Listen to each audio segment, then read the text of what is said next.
Hai Cika, selamat datang di Pecerita Podcast. Semua yang ada di sini hanya cerita yang seru tuh, tapi soal hati pastinya yang paling tulus.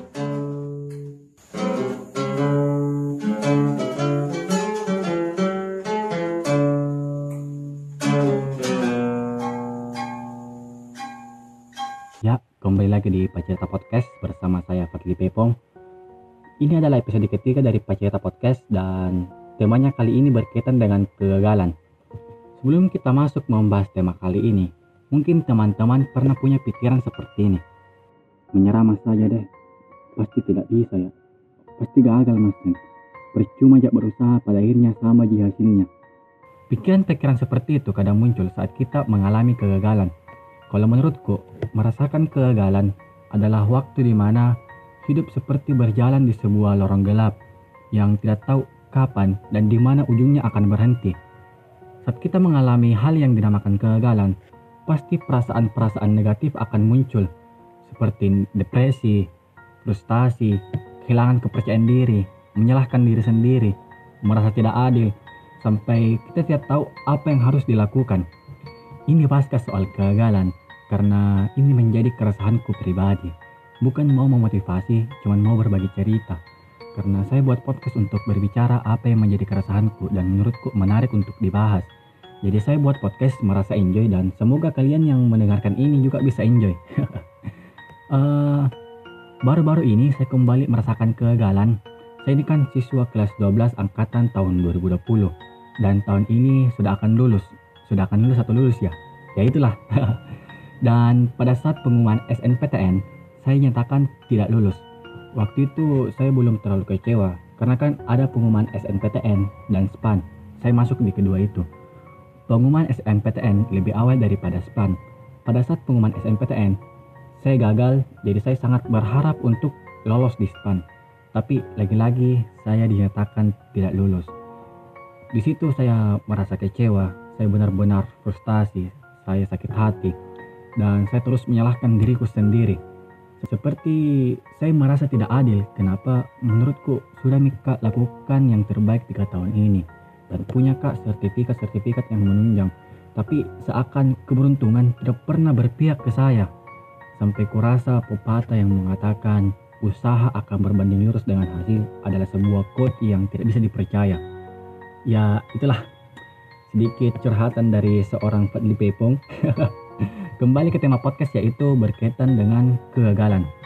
Pada umumnya, orang yang merasakan kegagalan pasti akan kecewa. Kecewa itu datang ketika kita punya harapan dan kita ingin meraih harapan itu, tapi pada akhirnya tidak terpenuhi. Pada dasarnya memang tidak boleh berharap berlebihan, karena jika lebih, kekecewaan yang akan kita rasakan pun akan lebih. Yang terpenting dalam hidup itu self-control. Kalau sudah bisa dapat itu dalam diri kita, insya Allah apapun yang terjadi dengan kita pasti selalu akan berurusan dengan Allah Subhanahu wa Ta'ala.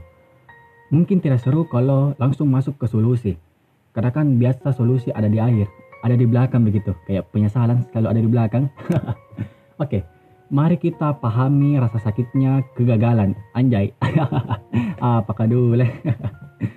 Jadi beberapa hal akan terjadi dengan otak saat kita mengalami kegagalan dalam hidup. Kadang orang merasa dia akan selalu merasakan kegagalan dan di dalam hatinya mungkin sih, tapi bisa jadi merasa stres, sedih, kecewa, atau bahkan marah. Saat kita mengalami kegagalan, bukan cuma pikirannya stres, otak juga bisa stres. Rasa kesal tak, rasa sedih tak, amarah tak, dan bingung mau bagaimana setelahnya, itu merupakan reaksi emosi kegagalan yang umum dirasakan. Tidak jarang juga hal ini berdampak pada kondisi otak yang tidak bisa memecahkan masalah, kontrol emosional. Hal ini bisa dirasakan ketika kita menghayati dan menyimak proses usaha pada saat kita sedang berusaha mencapai suatu tujuan. Pada akhirnya, tidak jarang dampak kegagalan ini akan ditafsirkan otak sebagai keraguan dan bahkan hal yang hanya bisa buat stres. Dan selain itu juga, biasanya otak akan langsung menggebu-gebu memikirkan tujuan lain. Mungkin juga ada di antara kalian yang pernah mengalami kegagalan, terus itu membuat kita membabi buta untuk melakukan usaha lain tanpa mengetahui tujuan yang sebenarnya. Tapi nyatanya itu adalah hal yang salah dan tidak dianjurkan untuk kalian lakukan. Kenapa tidak? Begini, sebenarnya kesuksesan seseorang tidak luput dari rencana yang akan mereka lakukan saat nantinya gagal. Tapi ini bukan berarti mereka merencanakan kegagalan. Tidak.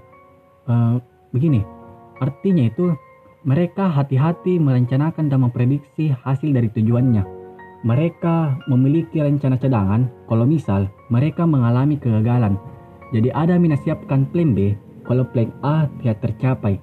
Tanpa rencana yang matang, otak biasanya memilih jalan yang hasilnya paling mudah didapat. Pada akhirnya malah melenceng dari tujuan yang kita dambakan. Nah, otak kita juga akan mencoba menghindar dari kegagalan. Sudah tak mengalami kegagalan, pasti tidak mau lagi mengalami hal yang sama toh. Karena tidak mau jatuh di lubang yang sama. Akhirnya, kita memaksa alam bawah sadar untuk selalu melakukan sesuatu dengan benar tanpa kesalahan. Para psikolog menyebut ini sebagai menghindar atau sebuah pencegahan yang dilakukan dalam rangka memotivasi diri. Tapi memotivasi diri sambil menghindar cenderung menimbulkan kecemasan karena takut menghasilkan hal negatif. Dan biasanya hal ini malah mengganggu proses usaha tak. Sebenarnya tidak salah untuk memotivasi diri dalam hal untuk menghindari kegagalan, tapi lebih baiknya menyelipkan hal positif di dalamnya. Yang namanya kegagalan dalam hidupku ya sudah beberapa kali saya rasakan, dan saya mencoba untuk bangkit dan lebih menikmati proses daripada terlalu berambisi meraih suatu tujuan. Selain soal gagal dalam SNPTN dan juga SPAN, saya juga pernah merasakan kegagalan yang membuat Kak marah dan takut untuk kembali bangkit. Seperti sudah menyerah pada takdir. Bayangkan, kegagalan seperti halangi Kak untuk percaya bahwa dengan kembali berusaha dan bekerja keras, bisa Kak berhasil. Kayak seperti mencari apa yang salah, entahkah diriku sendiri, orang lain, keadaan, lingkungan sekitar, atau yang lain-lainnya. Terus, siapa yang seharusnya disalahkan ketika kita ada di fase seperti itu? Kendali sebuah kegagalan atau keberhasilan dalam hidup. Seorang psikolog Amerika bernama Julian Rotter telah mengkaji tentang kepercayaan pada pengendalian setiap kejadian dalam locus of control. Mengacu pada seberapa jauh keyakinan seseorang terhadap hubungan sebab akibat atau faktor-faktor yang menentukan keberhasilan dan kegagalan dalam hidup seseorang. Dalam setiap peristiwa yang kita alami, sudah pasti ada sebab-sebab yang mendasarinya. Setiap orang memiliki paham yang berbeda dalam melihat sebab-sebab tersebut. Locus of control yang kita miliki berpengaruh pada sikap dan tindakan yang akan kita ambil setelahnya. Beberapa dari kita meyakini bahwa segala sesuatu yang terjadi dalam hidup adalah konsekuensi atas apa yang kita perbuat sebelumnya. Akan tetapi, ada juga beberapa dari kita yang berkeyakinan bahwa semua yang terjadi adalah kehendak Tuhan yang Maha Esa, suratan takdir, keberuntungan atau kemalangan yang sudah seharusnya terjadi dalam hidup kita. Hal itulah yang disebutkan oleh Julian Rotter bahwa locus of control. Tidak ada salahnya untuk percaya bahwa kita memiliki takdir masing-masing. Dan tidak ada salahnya bahwa perjuangan dan keberhasilan kita ditentukan oleh diri kita sendiri, bukan semata-mata karena keberuntungan. Permasalahannya adalah ketika kepercayaan itu mengaburkan semangat kita dalam meraih kesuksesan. Apabila kegagalan yang ditemui bukan jalan lainnya dan bekerja keraslah lebih keras, tentu lebih baik daripada menanti keberuntungan atau pasrah pada keadaan. Memang tidak mudah, nikmatilah sejenak kekecewaanmu atas kegagalan yang terjadi. Tapi berjanjilah pada diri kita sendiri untuk suatu hari nanti bangun dan berjuang lagi. Tidak ada salahnya percaya pada diri sendiri, percaya pada kemampuan diri dan menyerahkan hasilnya pada Allah Subhanahu wa taala. Karena seperti kata pepatah, usaha tak akan mengkhianati hasil. Berharap yang berlebihan untuk mencapai suatu tujuan itu seperti kalau kita berharap sama seseorang yang hatinya telah dimiliki oleh orang lain. Dan itu rasanya sakit sekali. Kayak lari maraton pakai sendal hermetik. Itu sakitnya toh deh, jam maki bilang luar biasa. Saya ini hanya orang biasa. Dan di sekolah saya tidak terlalu terkenal. Bukan tidak terlalu terkenal sih, tidak dikenal mentonjak lagi kapan. Dan seperti yang saya katakan di Pacita Podcast episode pertama, saya ada di lingkungan yang berisi orang-orang kreatif. Selain orang-orang kreatif, banyak teman-temanku yang cerdas dan berprestasi. Hampir setiap hari Senin selalu ada teman-temanku yang penyerahan piala dan disaksikan oleh guru-guru dan juga teman-teman lainnya. Di situ selalu Kak bayangkan dan bermimpi suatu hari nanti saya yang ada di posisi itu. Impianku memang simpel, kedengarannya sederhana. Karena terlalu menyebalkan untuk menjadi orang yang hanya bisa menikmati karya orang lain, hanya bisa melihat orang lain disanjung karena prestasinya, di saat kau juga bisa menciptakan sesuatu yang bisa dinikmati orang lain dan juga bisa menjadi sebuah prestasi. Jadi waktu itu saya masih kelas 11 dan saya sangat suka sekali berbicara hal-hal yang membuat saya resah, dan itu menarik untuk dibahas seperti motivasi saya membuat podcast ini. Jadi waktu itu saya mencoba hal baru untuk pertama kalinya. Saya mengikuti lomba di bidang akademik, yaitu debat. Waktu itu tim debat saya terdiri dari 3 orang dan saya satu-satunya cowok dalam tim itu. Sebenarnya saya merasa minder dalam tim itu karena saya tidak punya pengalaman debat. Jangankan debat, ikut lomba di bidang akademik saja saya belum pernah ikut dari sejak saya SD sampai saya kelas 11 SMA. Jadi itu adalah pengalaman pertamaku, karena menurutku guru yang terbaik adalah pengalaman. Orang bisa menjadi profesional karena pengalaman. Kalau saya tidak memulai sekarang, kapan lagi? Dan mau sampai kapan saya bermimpi menyerahkan piala, sedangkan saya tidak berbuat apa-apa. Salah satu teman timku berasal dari kelas IPA, dan saya berasal dari kelas IPS. Walaupun bukan saya satu-satunya dari kelas IPS, karena salah satu teman timku juga dari kelas IPS. Tapi dia sudah berpengalaman mengikuti berbagai lomba termasuk lomba debat. Saya sangat minder dan takut menjadi salah satu faktor yang membuat timku kalah. Karena sejak SD, mungkin seperti anak pada umumnya itu mau meraih ranking 1. Jangankan ranking 1, saya beberapa kali tidak pernah dapat ranking. Mentok-mentok palingan ranking 7. Dan waktu kelas 4 saya ranking 15.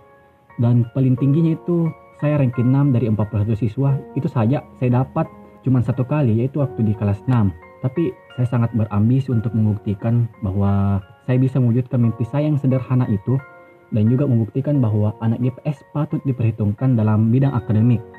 Kenapa saya berpikir begitu? Karena teman-temanku yang sering berprestasi berasal dari kelas IPA. Tapi ini sebenarnya bukan soal IPA atau IPS, tapi soal saya yang ingin membuktikan bahwa saya juga bisa seperti mereka. Lomba debat pertama saya adalah lomba debat sosiologi di Universitas Negeri Makassar.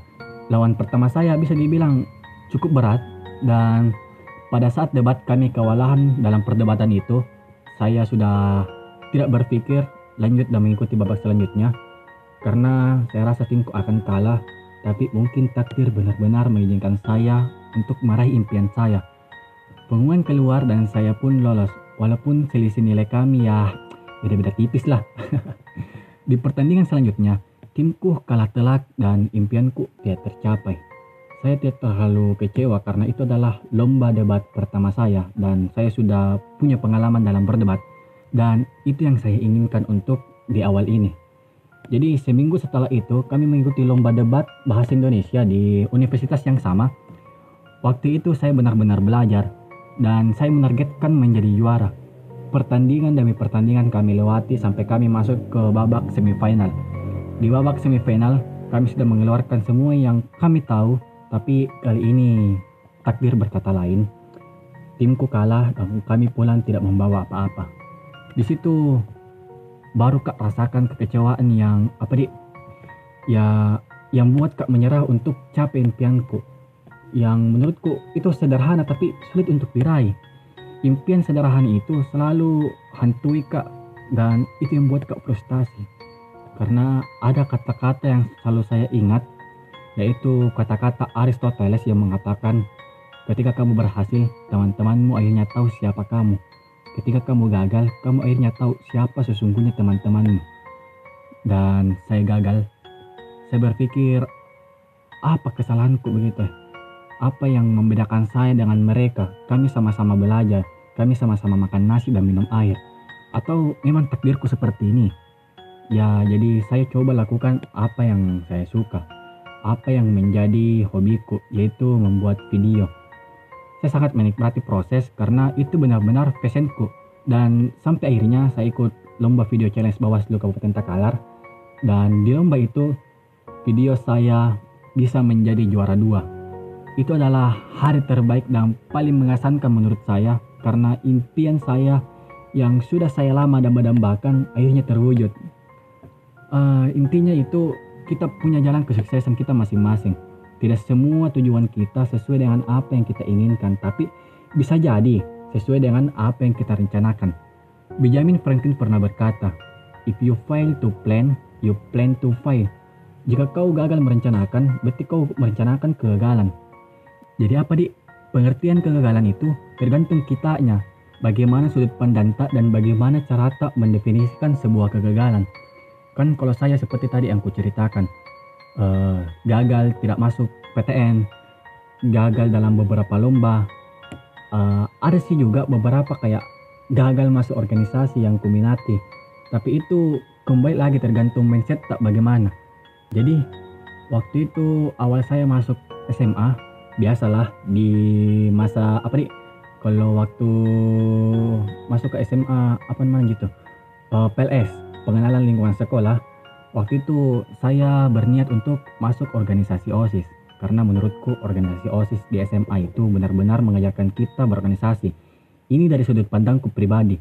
Tapi di sisi lain, orang tuaku mau saya masuk organisasi Paskibra. Jujur waktu itu saya tidak tahu apa-apa soal Paskibra dan mendengar kata Paskibra saya baru kali itu. Karena orang tuaku mau saya masuk Paskibra dan saya mau masuk OSIS, jadi ya saya berniat untuk memasuki kedua organisasi itu. Sialnya, latihan perdana Paskibra bersamaan dengan tes untuk masuk ke organisasi OSIS. Nah, di situ saya berpikir, mau tidak mau saya harus ikuti kata orang tuaku karena menurutku itu mungkin yang terbaik. Awalnya saya merasa tertekan karena kan kita tahu bagaimana kerasnya latihan Paskibra. Kita latihan di bawah sinar matahari, kita dibentak-bentak senior, kita benar-benar disiplin apapun itu yang merubah kebiasaanku selama ini. Tapi ini mungkin berkah karena saya ikuti kata orang tua saya dan memang apa yang mereka sarankan saya ikuti. Itu membuat saya berubah dan banyak hal-hal yang menarik menurutku yang saya dapatkan. Yaitu yang pertama, saya bisa menjadi Paskibraka Provinsi Sulawesi Selatan waktu itu. Dan setelah saya pulang, saya terpilih menjadi ketua Paskibra. Itu saya sangat bersyukur. Apa yang menurut saya tidak sesuai dengan keinginanku, tidak sesuai dengan apa yang saya niatkan. Tapi karena orang tua saya, akhirnya saya merasakan ini semua. Padahal organisasi itu adalah organisasi pertama kali yang saya masuki seumur hidup saya. Dan pertama kalinya juga saya menjadi seorang ketua. Mungkin terlalu panjang kalau mau kita bahas di podcast kali ini. Begini, kita juga sebagai manusia jangan cuma memandang ke atas, sekali-sekali memandang ke samping atau ke bawah supaya bisa memotivasi diri tak. Kita bisa mengintrospeksi diri tak dan kita juga bisa bersyukur dengan apa yang kita alami. Intinya kalau kita gagal, tidak apa-apa kita bersedih, tapi jangan terlalu berlarut-larut dalam kesedihan. Harus juga bangkit dan berusaha untuk mendapatkan tujuan tak lagi. Kita juga harus percaya sesuatu apakah itu takdir atau idealisme tak, supaya bisa kuat menghadapi kegagalan-kegagalan lainnya yang ada di depan tak. Dan kita bisa yakin untuk mencapai tujuan tak. Terima kasih untuk teman-teman yang sudah mendengarkan Pacita Podcast. Tunggu episode Pacita Podcast selanjutnya. Dan teman-teman yang mau berbagi cerita silahkan DM saya di Instagram @fadlipepon28. Gagal hari ini bukan berarti gagal selamanya. Pacita Podcast, mari berbicara supaya anu tahu suara hati kita. Stay safe, stay home, stay with me. Salam, salam aki, jengki lupa bahagia. Ulala.